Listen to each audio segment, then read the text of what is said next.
1989 को उनका दाह कर्म किया जा रहा था और उधर उसी दिन बाबा जी के नए मंदिर का उद्घाटन लखनऊ में किया जा रहा था।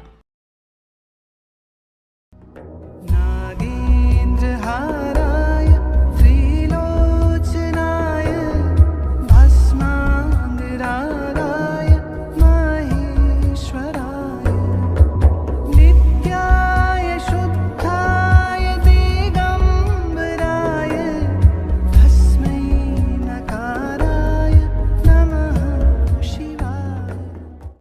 रक्षा सूत्र चैनल पर सभी भक्तों का स्वागत है।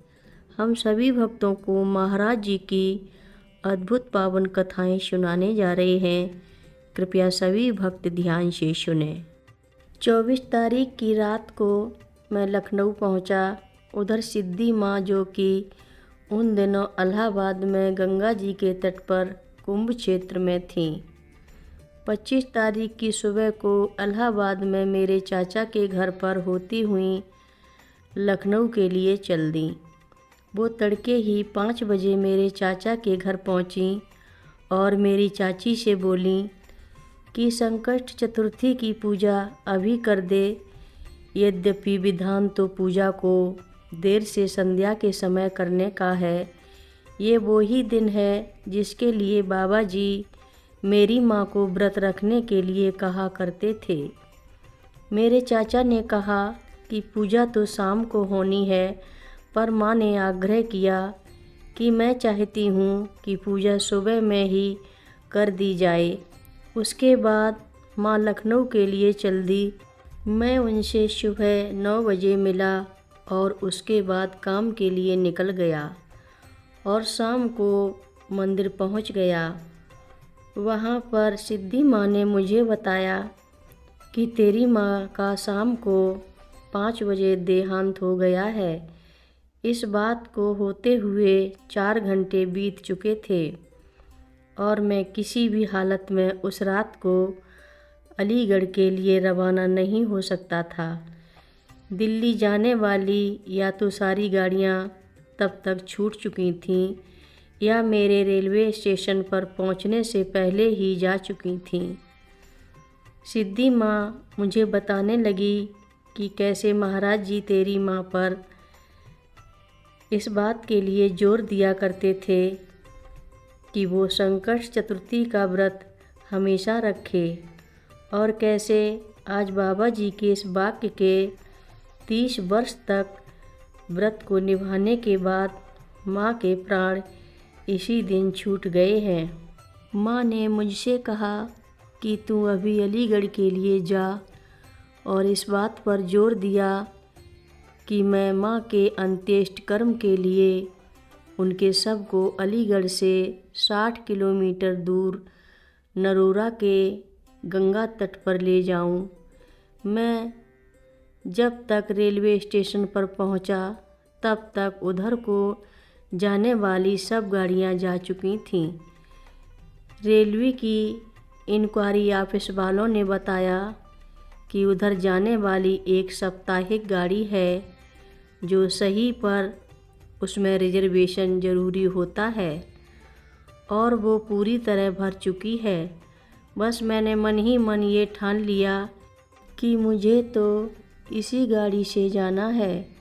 अब चाहे चोरी से जाऊं या बिना टिकट के सफ़र करूं, बस मैं ये करने ही वाला था कि कहीं से एक नौजवान आया और उसके हाथ में मुकम्मल रिजर्वेशन के साथ की एक टिकट थी जिसे वो उतने पैसे पर ही मुझे देने के लिए तैयार था। मैंने उसे धन्यवाद अदा किया, पैसे दिए और टिकट ले ली। अगले दिन सुबह 5 बजे तक मैं अलीगढ़ पहुंच गया। माँ बहुत शांत लग रही थी। हमने माँ के शव को अंत्येष्टि के लिए नहलाया और विमान सजाया। मेरी माँ को वैदिक विधि विधानों पर बहुत आस्था थी। जिस समय हम उनके पार्थिव शरीर को अर्थी पर रख रहे थे, तभी 2 देवपाठी विद्वान वहाँ आ गए और उस अवसर के लिए उपयुक्त श्लोकों का पाठ शुरू कर दिया। उनमें से एक ब्राह्मण ने कहा कि 50 वर्ष पूर्व वो बाबा जी से वृंदावन में मिले थे। वे उस समय बहुत दरिद्र थे और भूखे मर रहे थे। बाबा जी ने ही उनको सलाह दी थी कि तुम यहाँ से अलीगढ़ चले जाओ और वहाँ जाकर पूजा पाठ का काम शुरू करो।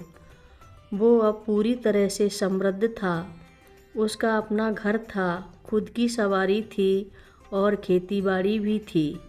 उन्होंने इस बात पर अपनी प्रसन्नता प्रकट की कि आज उनकी विधवता बाबा जी के एक भक्त के काम आ रही थी। हम माँ के पार्थिव शरीर को 60 किलोमीटर दूर गंगा तट पर ले गई। उनकी चिता रचाई और उस पर माँ के शरीर को रखा। उन दो विद्वानों द्वारा किए गए वैदिक मंत्रों के पाठ के साथ हमने चिता को आग दी। लपटें खूब ऊंची उठीं और देह को भस्म करने लगीं। जिस समय माँ के शरीर का दहन हो रहा था, पता नहीं कहाँ से एक लंबे और मांसल शरीर वाले सांवले रंग के साधु महाराज आकर चिता के पास खड़े हो गए। बाकी के सब लोग तो बातों में लगे हुए थे, पर मेरा ध्यान उनकी ओर गया।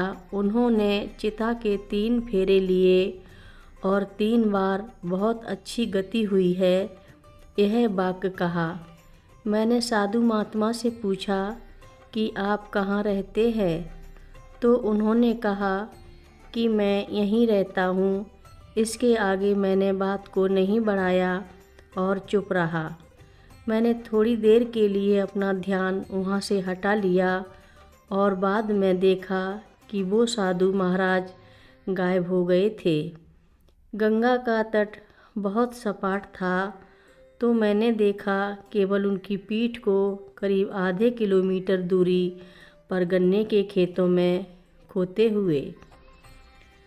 मैं अब अपनी माँ के इस अध्याय को समाप्त करूँगा, बस इतना कहकर कि उनका बाबा जी के साथ सानिध्य एक दिव्य उपस्थिति से भरपूर था। उन्होंने बाबा जी की सेवा अपने पूरे मन से की और ये देह भी उस दिन छोड़ी जो बाबा जी ने 30 वर्ष पूर्व चुना था। गौर करने की बात है कि इधर अलीगढ़ में 26 जनवरी 1989 को उनका दाह कर्म किया जा रहा था और उधर उसी दिन बाबा जी के नए मंदिर का उद्घाटन लखनऊ में किया जा रहा था। हर रोज़ महाराज जी की कथाएं सुनने के लिए रक्षा सूत्र चैनल को अवश्य सब्सक्राइब करें, शेयर करें और लाइक करें। घंटी बजाना ना भूलें। कमेंट बॉक्स में लिख भेजें, जय नीव करोरी बाबा जी महाराज। बोलो नीव करोरी बाबा जी महाराज की जय बोलो।